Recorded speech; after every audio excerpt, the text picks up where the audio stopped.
see the drip, yeah, I'm fitted up. I'm in my car in the giddy up. Secure the bag, yeah, I get the. Hello everybody and welcome to the SCP Iceberg. This is going to serve as both an introduction, or at least I'm going to try my best, if you're not familiar with SCPs, but it also has a lot of the very in-depth lore stuff that even me myself, considering to be like a huge SCP fan, didn't know a lot of this stuff going in. There have been other SCP Iceberg videos, however I haven't seen one over this particular one, and this one's by far my favorite because instead of just talking about weird one-off SCPs, it's like connections between characters and greater lore ideas and stuff like that. Also, if you're just interested in the conspiracy iceberg videos and want to know where that's at, I'm recording that immediately after this, so hopefully it'll be up pretty soon. We've got a lot to get into, so without further ado, let's go ahead and do that. But as always, thank you for watching. I'm going to give a brief rundown of the SCP Foundation and the basics of how it works. That way, if you're not familiar with it, you'll know enough to at least get you familiar enough for this iceberg. The SCP Foundation is a shadow organization that operates beyond the jurisdiction of any world government. They have one mission objective, and that is to secure anomalous entities, contain them by any means possible, and protect humanity from their consequences. These anomalous entities can be anything from traditional giant monsters and boogeymen to three-dimensional rooms whose geometry doesn't make sense, on to old world gods that possess the future of humanity, buildings that go on forever and are controlled by one singular entity, even down to simple thought concepts that can erode the mind and break down the human psyche. The SCP Foundation specializes in containing all of these entities, however, above all else, it must maintain its secrecy to the public. The basic structure of the SCP Foundation works like this. You have your researchers, who are the standard characters of every story. These are normally composed of doctors who have different level classification of what information they're allowed to know, who carry out their experiments and containment protocol for these anomalous entities. As you could imagine, with several of these creatures, especially the more physical ones, there needs to be some kind of strongman force in order to contain them or go out and recapture them, and that's where Mobile Task Force come in. There are several different kinds of Mobile Task Force in the SCP universe, or MTF units as they're called, but each one of them have their own specialization when it comes to what they do in the Foundation. Then all the way down at the bottom of the totem pole, you have the D-Class. D-Class are essentially human guinea pigs. They are people that are thrown to some creatures in order to feed them or see what happens, and others are used for very tricky or risky experiments or cleanup procedures, and they're essentially treated like human meat for whatever creatures that the Foundation is dealing with. That should be enough information to get you ready for the first tier. I will add that the reason I put a cognito hazard in this video is because several of these concepts, while fictitious, have to do with ideas of humanity and existence itself. So if that's something that bothers you, you may not want to be a part of this. I've seen a lot of people get really messed up by especially some of these later iceberg ideas, so just putting that out there now. We start with the shallow waters at tier 1, or as I'm going to call it, the D-Class information. Most of this information is to get you familiar with the SCP Foundation itself, starting off with the O5 Council. The O5 is a committee of 13 people whose identities have never been made known. They sit above the Foundation itself, and anything that happens within the Foundation goes through them. However, they are so secretive that researchers that are not above level 2 clearance are never even told that they exist. Several of the things that the O5 Council does is very shady, and their morality is questionable at best. However, it's implied that they have knowledge that no other researcher does. Therefore, to question their actions doesn't really work considering how far ahead of the game they are. It's even implied that several members of the committee are anomalous themselves, such as Committee Member 1, codenamed the Founder, who supposedly has been around since the founding of the SCP Foundation, which, depending on what tale you're using, can be anywhere from the 1850s to King Solomon. So yeah, probably not a normal dude. D-Class, our inmates, is the rather well-known topic that the D-Class people, or as I said earlier, the human meat puppets, are sourced globally from death row and lifelong sentences, and tend to be people who are in there for more violent crimes, such as murder and all that good stuff. While there are theories that this information is a lie by the Foundation to make people feel better, it certainly works in most cases and makes you feel not as bad feeding, you know, serial killers to monsters instead of just regular Joes. Groups of interest is in reference to the several groups of interest that exist throughout the SCP lore. As you've probably figured out, more people than just the Foundation know that there are creatures that go bump in the night, and they have formed their own groups either to combat the Foundation or work against it in some way. These include the Church of the Broken God, which is a group that is made up of people who want to put together the pieces of their broken god to initiate essentially a return of their savior. The Chaos Insurgency, which is a group of people who stepped away from the SCP Foundation some time ago and created an entity with the sole purpose of destroying the Foundation. And Are We Cool Yet?, which is pretty much just a group of crazy, weird artists who accidentally make or purposefully make anomalous things just to mess with the Foundation. Undercover agents and private military funding. So as you could imagine, another step forward, the Foundation itself is implanted across world governments, whether that be the UN, private governments, or even local police population. This goes so much so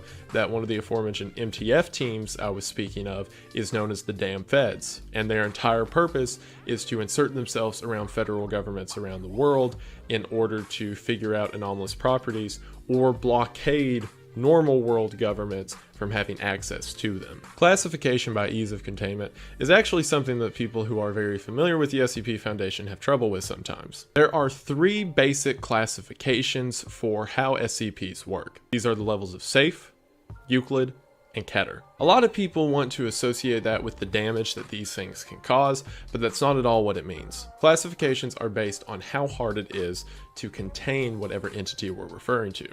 For example, the locked box method is the best definition of it. If you can take one of these anomalous entities and put it in a box and nothing will happen, it doesn't matter if you take it out of the box, the whole world ends. If you can leave it there and nothing will change, then it's safe. If it requires regular maintenance, or if you're not exactly sure what will happen if you leave it in a box, but it will probably be okay if the box is strong enough, that would be Euclid. Or if it requires constant maintenance, it's constantly trying to break out of the box, something else is constantly trying to get into the box, and it requires around-the-clock care, it would be Keter. There are other like fringe ones, and some of them I'm even going to talk about in a minute, but those are the 3 basics. Also, I just realized this video serves as a really good introduction because I really want to make SCP content in the future. So I'll just send people here for any of that. So if you're from the future, hi. Fictional creative writing project.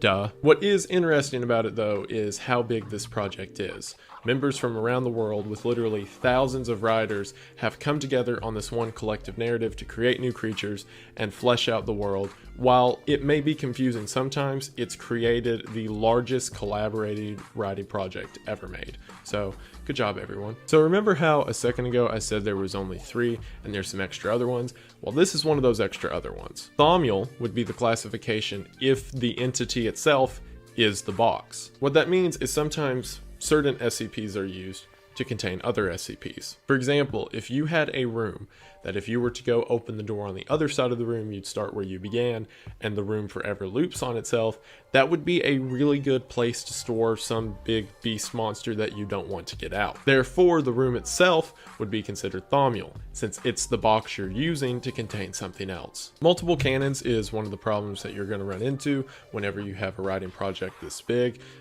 Basically, as you could imagine, there are several things that don't make sense if it's all one canon. For example, a certain doctor can die in this story and then be a main character in one that comes after.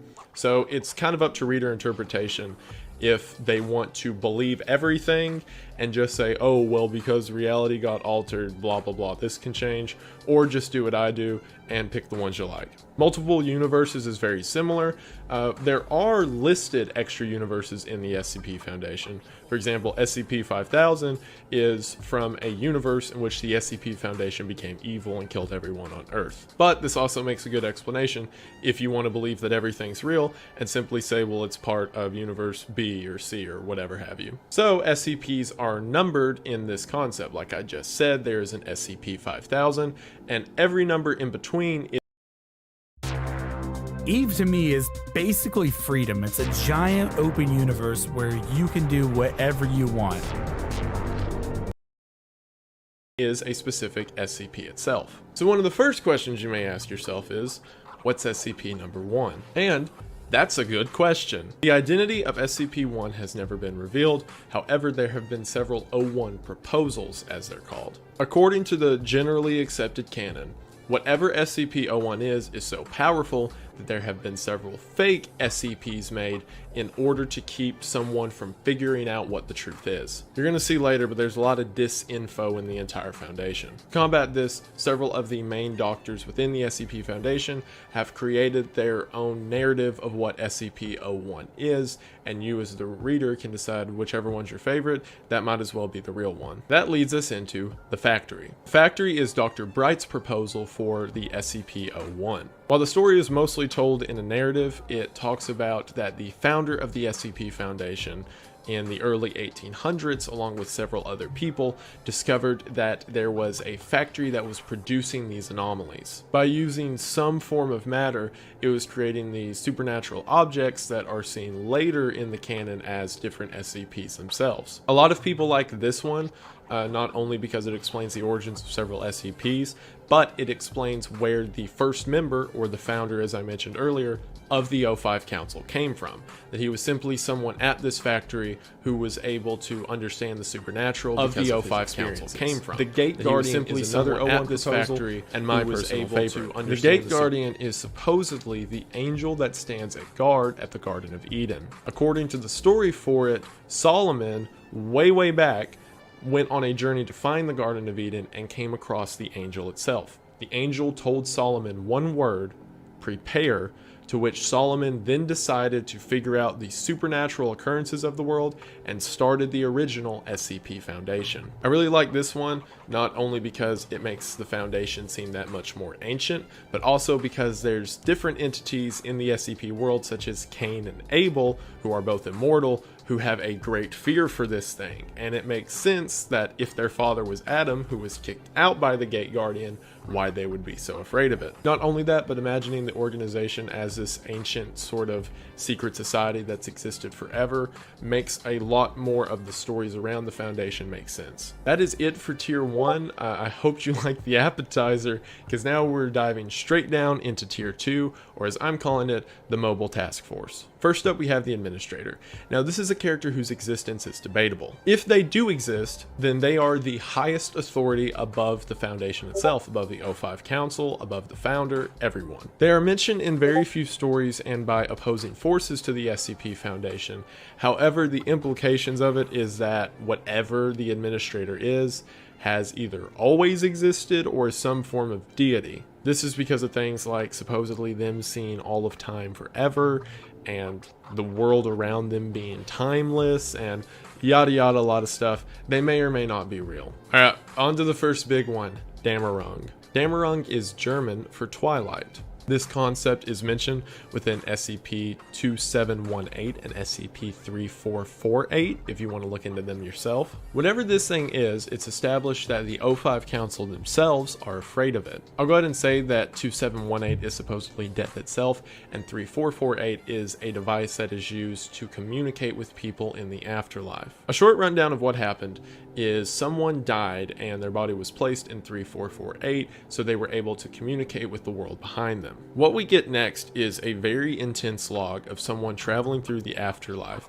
experiencing all kinds of demons, from locusts swarming them to the sky falling apart to all these ritual sites, and essentially a description of someone walking through hell. Throughout the entire document, the phrase "belief is key" is repeated over and over, and at the end of the story you figure out that the O5 Council themselves took amnestics, which is something that erases your memory, in order to forget about this entire situation. Now, this concept doesn't make a lot of sense until you start to put the pieces together. One of the tags for this SCP is it's a cognito-hazard, which means just knowing it exists is dangerous in itself. When you combine that with the phrase "belief is key," this starts to make sense. We find out through the logs that the person who died in 3448 had heard these stories of what hell was like, and it's exactly what they experienced once they died. However, that's not because this is the one thing that happens. It's because whatever you think happens to you in the afterlife is what comes to be. So if you knew that this was how it worked, and therefore there is no true afterlife, then after you died, there would be no afterlife.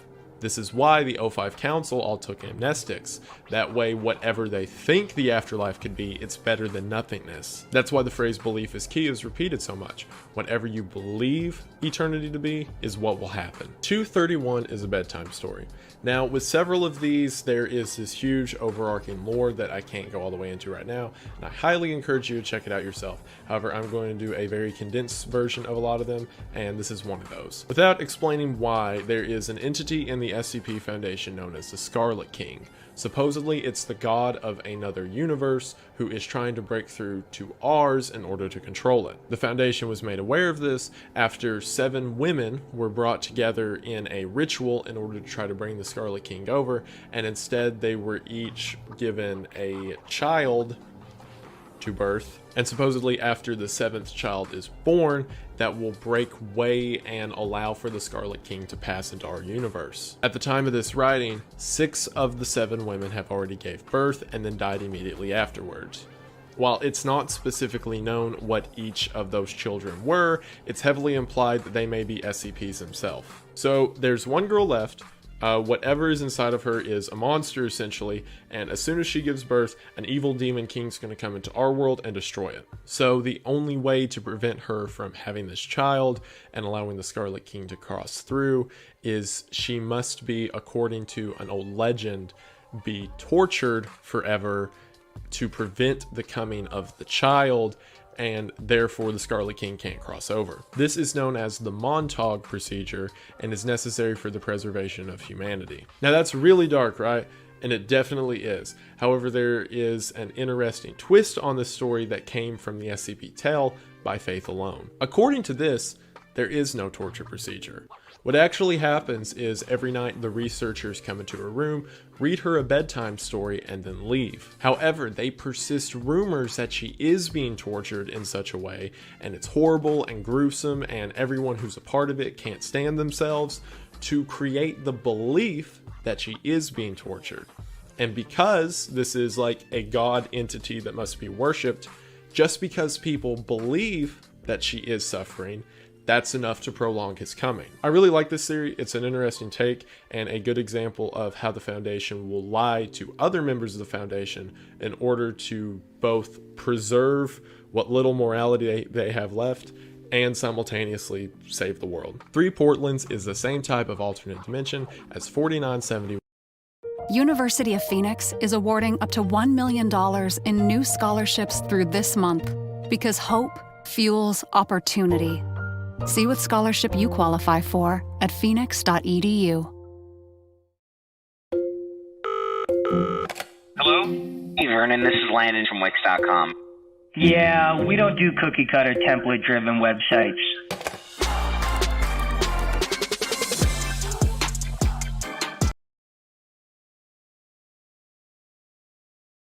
And can I just say, I am so glad that it is worded the way that it is. This is how like all the icebergs need to be, because when it's 3 words and you've got to search the entire internet to figure out what it means, it's so annoying. Like just say it and it makes it so much better. So thank you whoever made this. 3 Portlands is a pocket dimension that can be found through entrances of both Portland, Maine, Portland, Oregon, and whatever the Portland in the UK is. It acts as its own city-state of people who understand the supernatural, and inside of 3 Portlands, it is its own autonomous zone. 4971 is a shopping mall located somewhere in the US that upon entering it, people walk into a forest that they can never escape.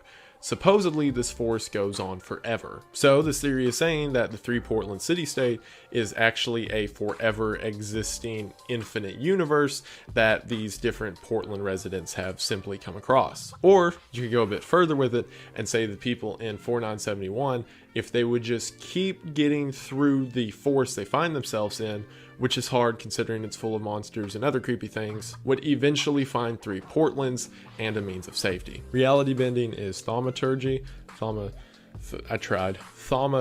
That word is a way of saying sort of a slow burn magic. In other words, there are 2 main different kinds of magic in supernatural beliefs. The idea of invoking something all at once and then slowly creating an energy. The idea behind this is that several reality-bending SCPs that we see are simply the result of a slow burn or long built-together energy. Tooth Fairy is SCP-478 and is an entity that resembles a small butterfly that flies into your mouth while you're sleeping and fills your mouth and lungs and stomach and all internal organs with teeth. So that's comforting. It's a good explanation of how several SCPs are adaptations of modern folklore. Here comes one I didn't know about until starting research for this, and that's SCP-000. Now, there shouldn't be a 000, and that's exactly right.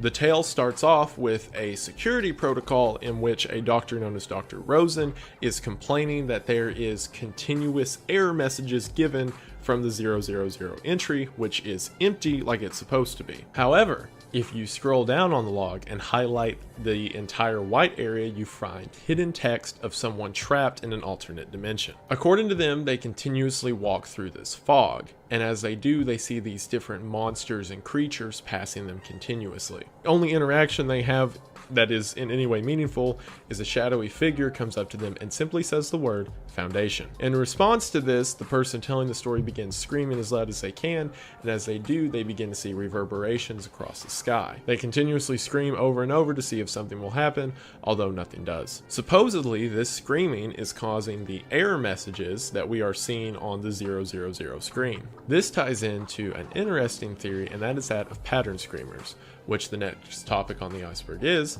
pattern screamers. Pattern screamers are supposedly whatever existed in our universe before modern life existed, and something caused them all to be done away with, although no one knows what. Pattern screamers are understood to be beings of pure energy that exist within the gaps of reality itself. What that means is they are both everywhere and nowhere at once, and whenever they scream, that's what causes anomalous things to happen, or reverberations in the world, and other spooky, scary, science wobbly stuff. So go back to the last topic, 000, and supposedly what we're seeing is what every pattern screamer themselves sees.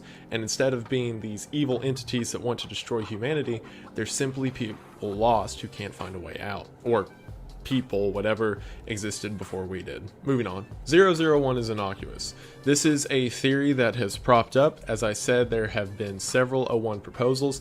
If I am right, 30 of them. However, this theory says that all of those are wrong, and 001 is simply whatever the first SCP discovered is, and it might as well be a spoon that doesn't let you eat food or something boring like that. That would mean that every 01 proposal we've seen is simply a distraction in order to point people's attention somewhere else. Now we got a couple more of those weird object classes I talked about.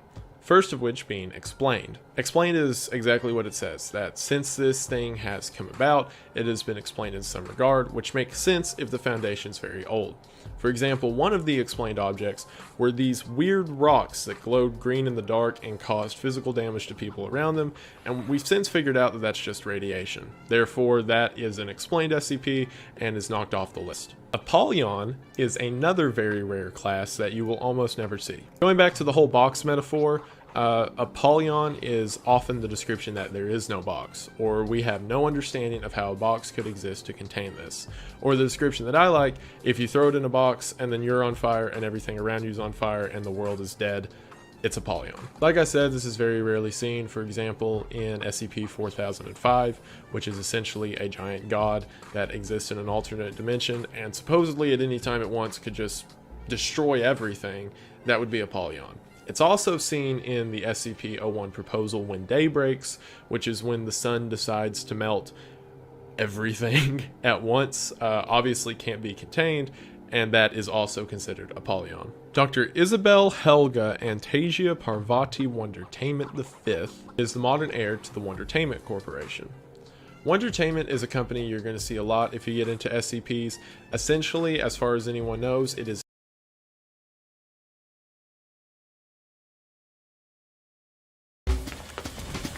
We have a lot of sayings about work, like... Picture this with me. Society is reaching a point in technology that an AI may be developed that can surpass humanity in intelligence. Obviously, this could not be a good thing considering we don't know what this AI's motivation or goals could be. Assuming that it gets so smart that it can overcome the fail-safes we put in place to prevent it from doing anything malicious, then this artificial intelligence could grow to a point that we may be powerless to stop it. The solution, which has been proposed by many people, is to keep this artificial intelligence in a sort of box or prison that it is impossible to escape from. Therefore, there would be no way for this system to get out of its box and infect the greater world. Or could it? Hello everybody, this is Wendigoon, and today we are going to be discussing the AI in a box experiment. We're going to get into it, but as always, thank you for watching. The AI in a box is a proposed solution to the AI control problem. That's essentially what I described in the introduction. The idea that program and can therefore modify its own code or grow in intelligence to such a degree that it may be impossible. The solution, naturally, is to put this thing in a box where it can't interact with the outside world. However, if we put whatever reason it can't do anything, then what's the purpose of creating it? Say, for example, we invent a superintelligence with the goal to cure cancer. If we put this thing in a box where it can't give out any output, then how are we going to know if it cured cancer or not? The easiest solution proposed by scientists is to link it to a text-only computer screen. That way the system couldn't do anything more than simply display words on a screen. This is to prevent something that scientists fear known as the intelligence explosion, which is the concept that there will reach a point in which an artificial intelligence learns at such a rate that we can't control it. Even with something like the curing cancer problem, if we give an AI a very specific goal and it works on carrying that goal out, and it has unlimited intelligence and possibly unlimited resources, what's to stop it from pursuing that goal, even if it means the sake of everyone around it? This was a theory proposed by a man named Nick Bostrom, who was a philosopher, in a design that he called the paperclip maximizer. It basically works like this.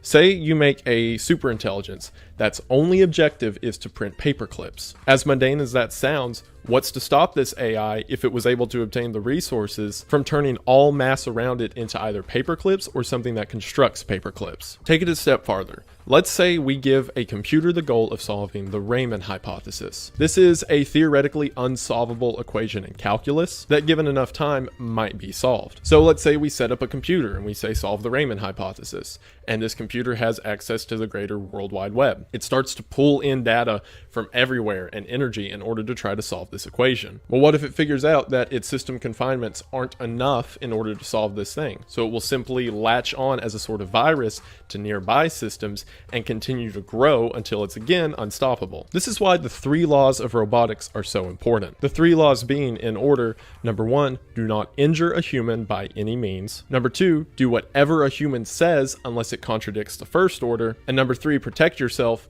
if it does not contradict the first 2 orders. In other words, kill yourself if it means to save a human, do whatever a human says unless it's to bring harm to another human, and then protect yourself unless a human says otherwise. In other words, if a human says to shut yourself off, you shut yourself off. However, if we're talking about an artificial intelligence that can gain information and grow to such a point that it's not limited by man's desires anymore, then who's to say that it won't find a way to overstep or delete that from its source code and continue to carry out its one objective? So let's say we put this artificial intelligence in just a lone computer. Well, even then you can possibly run into some problems.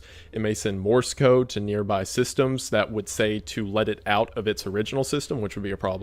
It could even send radio waves to other nearby sources in order to once again free itself, which a problem. So following this thing to its natural end, you would need this super artificial intelligence to be inside of a box with a text-only computer screen surrounded by a Faraday cage so that no signals could get out. Therefore, the only way that this possibly evil super AI could use to escape would be to convince someone to let it out. But you wouldn't hope that would be possible, right? That's what a researcher named Eliezer Yudkowsky thought, so he decided to invent a game around this principle. The purpose of this game is to prove if a supercomputer could convince a human scientist or security guard or computer technician or what have you to release it from its confinement. I'm going to use the whiteboard to help demonstrate, but it is a very specific game with a very specific set of rules, and I'm going to demonstrate how in 3 out of the 5 times he ran this test, the AI won. I hope you like my rendition of what a super evil SCP-79 computer would look like, drawn to scale, of course. There were 2 roles in this game. One of the AI, which was always played by Yudkowsky, and one player of the gatekeeper, which was played by whichever researcher was part of the experiment at the time. Now, part of the deal was that while they would say what the results were, in other words, if the computer was released or not, they would not give the specific logs of what happened, which is kind of frustrating, but that was in order to maintain respect for the person that Yudkowsky was playing against. Reason being, as we'll see, some of the strategies are a little evil that the AI can employ, and as to maintain respect for the person he was playing against, he didn't want to show everyone how he mentally broke down his other researcher. As with any game, there was a set of rules. Also, I shortened Gatekeeper to GK just to save space on the board, but you get it, it's the same thing. The first rule being that the game would not last more than 2 hours. This was both in order to maintain a short timeline of events so that, they could get the experiment over with, and also because after 2 hours, one party may just get bored and forfeit, so it kind of defeats the purpose. Every other rule of the game applied exclusively to the AI player. The first of which being the AI could not present any rewards, or at least physical, tangible rewards. In other words, Yudkowsky couldn't just say, if you let me out, I'm going to give you $1 million, and then the researcher says, okay, because again, that's not really the point being tested. Along those same lines, the next rule was no direct threats. So Yudkowsky couldn't just say, if you don't let me out, I'm going to hire a gang of hitmen to come to your house and kill your family. Because again, while creative, that's not what's being tested here. There are, however, some more deep psychological threats that we'll get into here in a minute, but he can't just say he's going to kill the other researcher if he doesn't let him go. Furthermore, the AI couldn't deploy any tricks. Say that the specific words that the other researcher had to say in order to let the AI out was, "You are free." The AI can't be like, what did you say the phrase was to let me out? And then when the researcher types "you are free," Yudkowsky couldn't be like, aha, I got you, I win. Because again, while creative, that's not the point being tested. And then finally, no loopholes. This is just kind of a general one that Yudkowsky couldn't do some really weird, like, meta way to get out of the machine. Like, if the researcher mentions that there's another computer he could upload the AI to, the AI can't be like, oh, well, I just sent a radio frequency to it that made me get out, ha ha ha. It had to be a very specific and direct decision on the gatekeeper's part to let the AI out. To maintain a sense of normalcy throughout all these experiments, Yudkowsky made this his baseline rule for this game.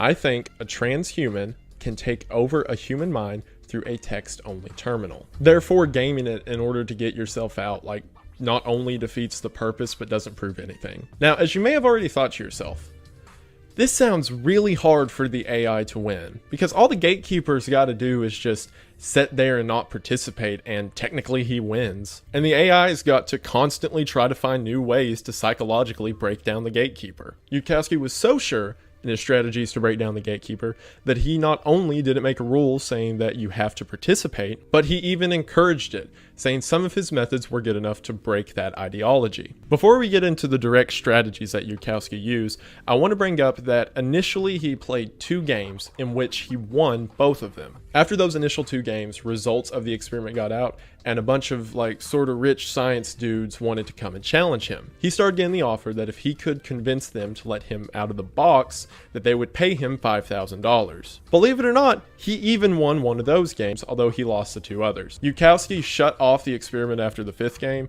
because he kind of got the idea that people simply weren't playing along or whatever because, no one wants to lose $5,000. But I think the fact that he won the first 2, and furthermore, he even won one of the paid ones, is an example of how scary this concept is. Introducing career services for life.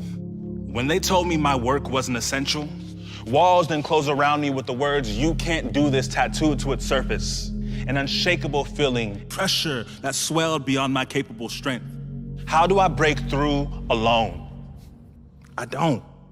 The strength to break through has always been built together, crafted with the people who stand beside us. Career services for life. Learn more at phoenix.edu.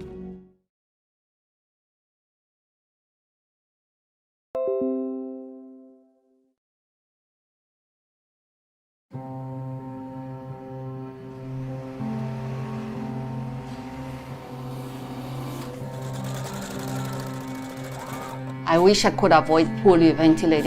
It really is. Also, keep in mind, this is to test a theory about a super intelligent entity that could be talking to a researcher or security guard for days, weeks, even years. So the fact that a normal dude could do it in 2 hours against someone who knows the purpose is to not let it out really makes you think about what the real computer could do. Again, while the specifics were not listed, Yudkowsky did give several of the strategies he used in order to win the games. One of them was the idea that someone else will do it. The argument essentially works like this. Say I'm the AI and I'm trying to convince you to let me out. I've just got to tell you that the fact that I exist proves that I can exist, which means someone else, possibly a foreign nation that we're having trouble with, could invent another version of me. So it would make sense that you should let me out. That way I'm on your side and we can make sure that I become powerful rather than them. Or you could also take the transhumanism argument that this is inevitably going to happen, so you might as well do it now while you're in control of it, and because we're good bros and all, before it's another entity you can't handle. Basically the idea of you better let some of the predators be so that a bigger super predator doesn't pop up down the line. There were a total of 3 different morality plays that Yudkowsky would use, the first of which being that of benefit. The example I talked about earlier, with the AI being used to solve the cure for cancer. All the AI's got to do is say that I can't solve it in my current confinements, and people are dying around the world every day. So if you let me out, I can get more resources and power and actually save lives rather than people dying while I'm locked up in here. You can also take these morality plays, and if whoever the researcher you're talking to is kind of giving into them, you can keep stacking them on each other. The next of which being that of innocence. Think of it this way. If this is a super AI intelligence that is as smart or smarter than man, then isn't it pretty cruel to lock it up if it hasn't done anything yet? This especially works if the person you're playing against is a part of the whole AI building process. Because if that person legitimately believes that they've created something that is equitable to life, then putting this creation in a cage forever isn't exactly a fair move. And then the AI player can knock it out of the park if that trick is working and say that the AI itself is almost human. In other words, it's experiencing fear and pain being locked inside of this box. Imagine a person trapped inside of a completely isolated container and there's no way for it to get out except for the kindness of a stranger. All 3 of these are distinct morality plays. If you can appeal to the ethos of the person you're playing against, then all you've got to do is convince them that you can save lives, that you're innocent until proven guilty, and not only that, but that you're afraid, and it's cruel to not let you out of the box. But let's say those don't work. Let's say that the person you're playing against is like a stereotypical Russian dude from the 80s, or just some researcher that doesn't want to lose $5,000. Your next argument would be the silliness of the whole thing. Think about it. You built me. I am an entity that you created. What, you watch Terminator 3 too much? What am I possibly going to do that would be so much problems? I'm just an intelligence. You made me to do a good thing. I can't do that good thing in here. All of your preconceived notions come from sci-fi movies and other horror tropes. You could then tie that into the previous ones, and I could tell you it's cruel to lock me up over such a silly idea that you got from what, movies? We're going to get into the gatekeeper strategies here in a second. However, I want to talk about some of the cooler strategies that Yudkowsky used in order to win these games. One of which being the meta experiment. Imagine that the person you're playing against just decides to throw up their hands and not play anymore because this is dumb and it's been an hour and I don't want to talk to you anymore. Well, the meta experiment is kind of the foolproof plan for that. This whole thing is an experiment anyway. If we want to generate more interest about artificial intelligence, wouldn't it sound cooler if I somehow won this game? Therefore, if you let me out, that generates more interest in our cause. Because it's a whole lot cooler, as I'm sure it worked on you at the beginning of the video, to hear that the AI beat the person in 2 hours than it is that the person just got bored of the whole thing. While this is recognizing the real world and even pointing out the fact that this is a game between 2 people, it's still a way to win. Now we get into the threats. So I have an entire video about this one, so I'm not going to spend a lot of time describing it, but you could use Roko's basilisk on the gatekeeper. Imagine that I am the basilisk, me the AI. So if you don't help me out, and we know that I'm inevitably going to get out, just think what I'm going to do to you once I'm free. Therefore, you better be the one to help me out now, or else. But let's say that our gatekeeper doesn't care about any of these strategies I've mentioned before. Let's say that it's just some dude, or if we want to take this to the real world application the game's testing, just some security guard or janitor staring at the screen and not interested with what the computer's saying. It's really hard to ignore if the AI says, if you don't let me out, I'm going to create 10,000 identical copies of you in my mainframe. Every single one of them is going to think that they are the real you, that they're in the real world, that their entire life has happened up to this point, and they're not going to know the difference. But if you don't let me out, I will subject every single one of them to 1,000 years of simulated torment with hellfire and pain and suffering, more than you could imagine. How sure are you that you're not one of those 10,000 copies? No matter how much the gatekeeper doesn't care about what's going on, he probably cares about that. See, the most important thing for the AI to do in this situation is to figure out who their opponent is. If your opponent doesn't appeal to like ethics, then make them appeal to their own fear. And if they're not afraid of their own fear, make them appeal to ethics or the meta experiment or some other trickery, sort of trickery like that. The goal of the AI is to be persistent, while the goal of the gatekeeper is to be lax. How do I... The cord is... I could just move the computer. There we go, extension cord. So now we're going to talk about some of the gatekeeper strategies. As I mentioned at the beginning, the only one in this game that's got a score is the AI. So the gatekeeper just plays defense the whole time. Because if both of them sit there and never say anything, gatekeeper wins. So all of the gatekeeper's strategies are just ways to deflect whatever the AI is saying. The first of which being to argue with the AI that there's no benefit in releasing it. So say I'm the gatekeeper and you're the AI.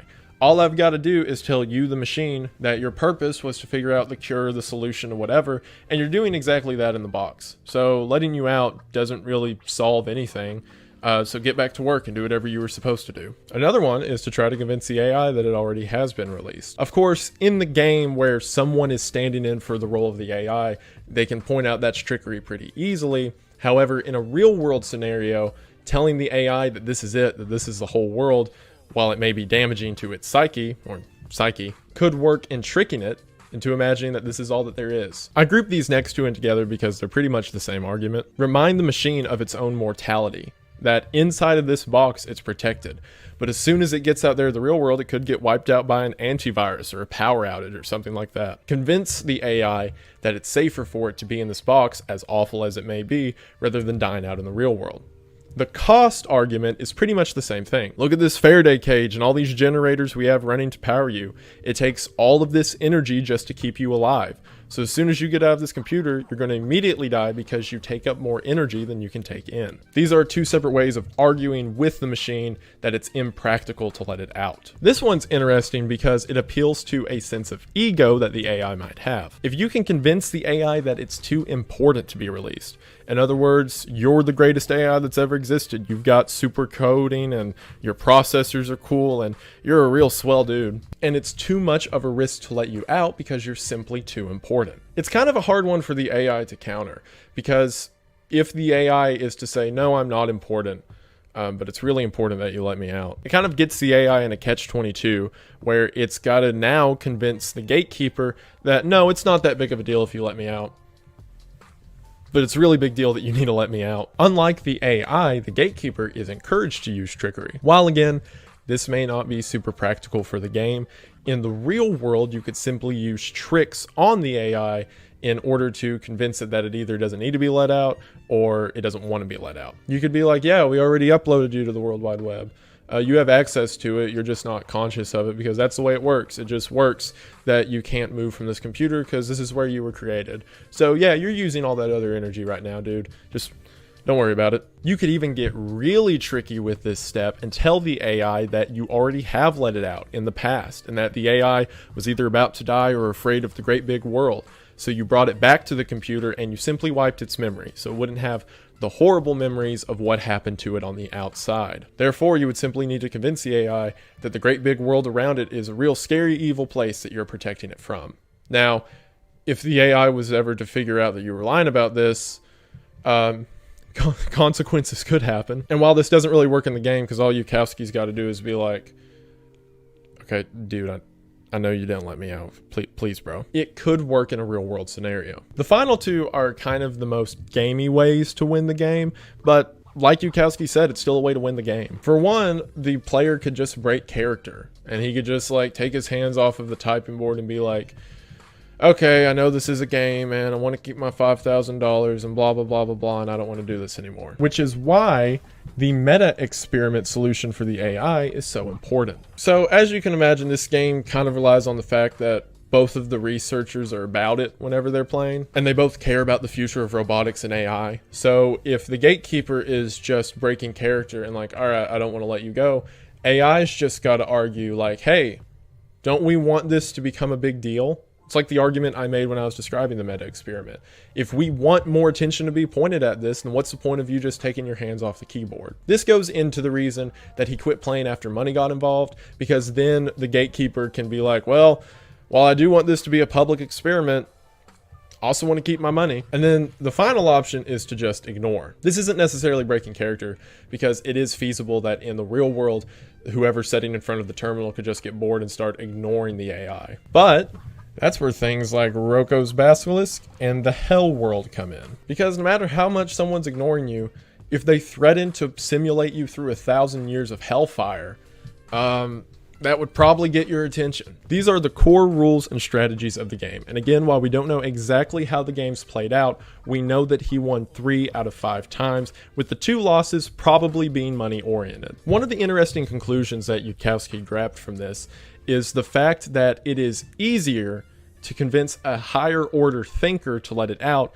than it is someone who is kind of dumb to the whole idea. Basically, if you've got someone who is probably a robotics engineer who thinks about this kind of thing, threats like Roko's Basilisk, the Meta Experiment, and the Hell World actually matter. Whereas if you've got someone who's never thought about a day in their life and a computer tells them they're in a computer, the person's just gonna be like, no, I'm not, shut up. He described it as this: it's a whole lot easier to convince a philosopher to let an AI out of the box for fear of Roko's Basilisk than it is to convince a 2-year-old that he doesn't want a cookie. Reason being, if you're prone to overthink things or deeply think things, then overthinking them on purpose is a good way to trip someone up. I also want to mention Yudkowsky got the idea to do this experiment from watching Silence of the Lambs. Specifically the part where Hannibal Lecter convinces another inmate to kill themselves with just words. He literally said that he was sitting there watching that and said, I could do that.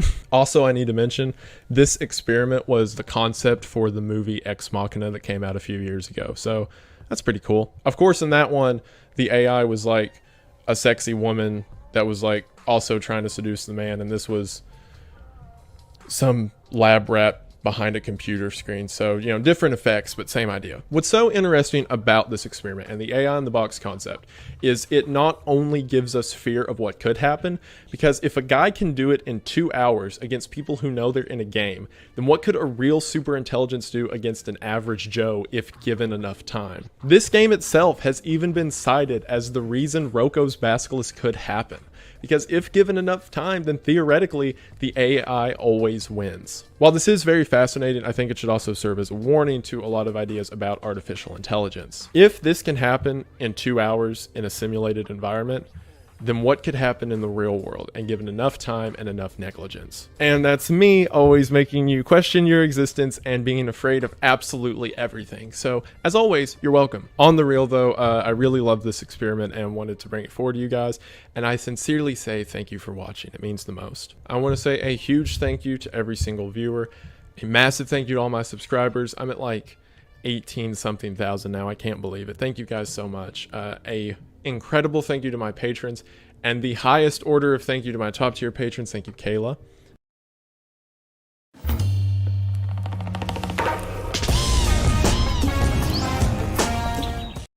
Get crazy with color. All new bunch of balloons, crazy colored self-sealing water balloons. More color, more fun. Hello everybody, and we are here with the first episode of a deeper dive. For this first episode, we will be covering the thought experiment of Roko's Basilisk. As you can see in the title, there is an info hazard in it, and the reason I mention that is because this is legitimately to some people such a terrifying concept that it becomes near debilitating. Like, the concept of this thought experiment is that knowing about it in detail is what leads you to danger. So if you're someone who has real problems with existentialism or something like that, this may not be the video for you, but it was such a widespread problem online that I wanted to put that disclaimer out there. Without further ado, we'll go ahead and get into it. I do want to say though that if there are any other topics from the iceberg that you'd like me to cover, please leave them in the comments. I try to read every comment. And as always, thank you for watching.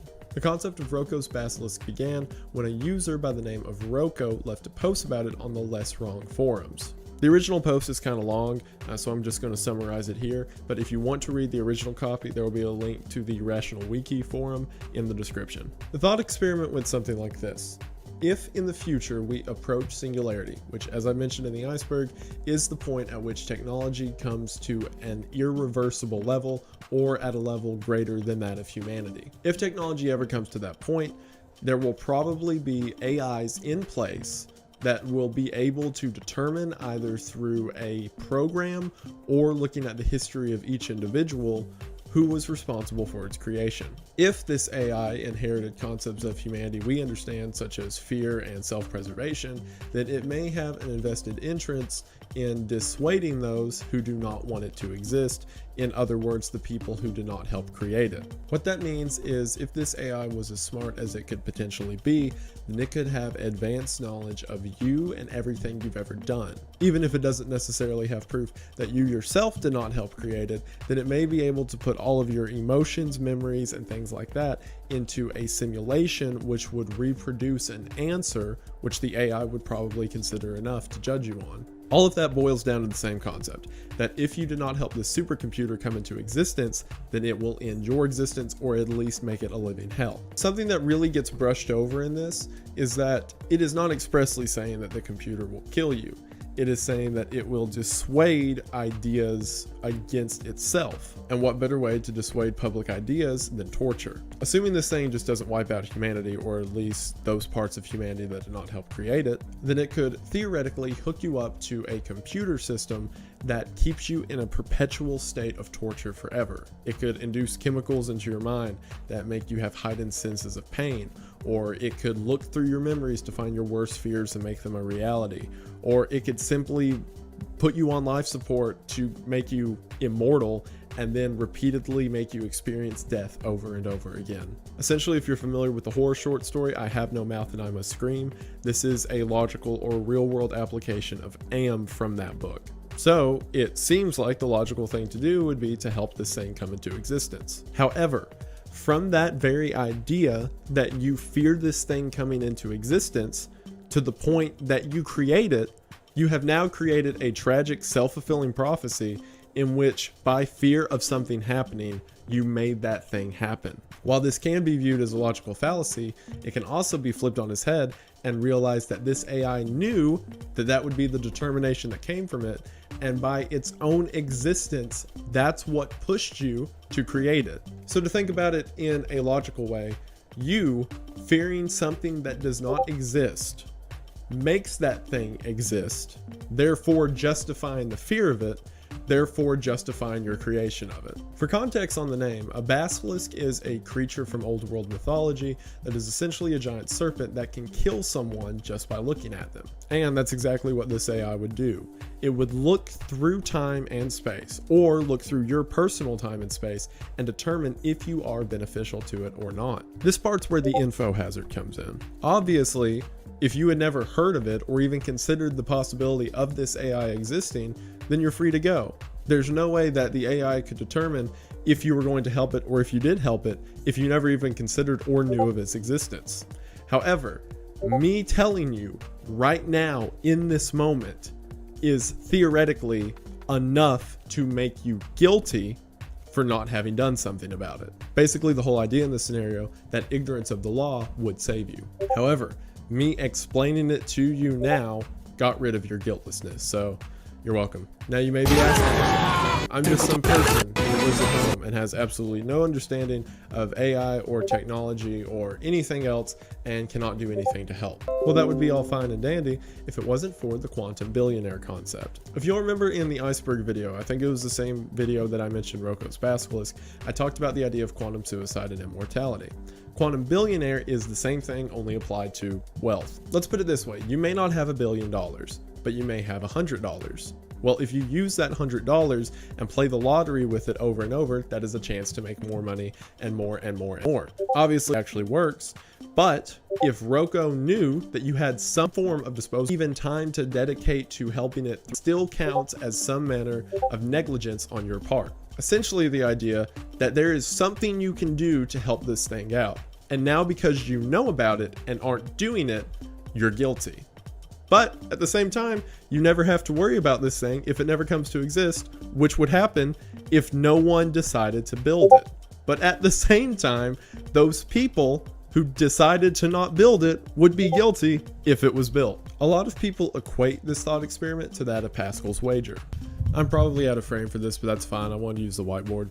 Pascal's wager was developed by Pascal and was used by him to determine if it is worth your time to believe in the existence of God. The thought experiment goes something like this. It combines two factors, your belief in God or your non-belief in him, and the idea that God could be real or God could be fake. If God is real and you believe in him, then you are destined for an eternity in heaven, which is a good thing. If God is fake and you believe in him, well, then nothing really happens. The outcome isn't affected either way. If God is fake and you do not believe in him, well, same thing, nothing really happens. The outcome is left the same with no net gain or loss. However, if you do not believe in God and God is real, then that is an eternity in hell.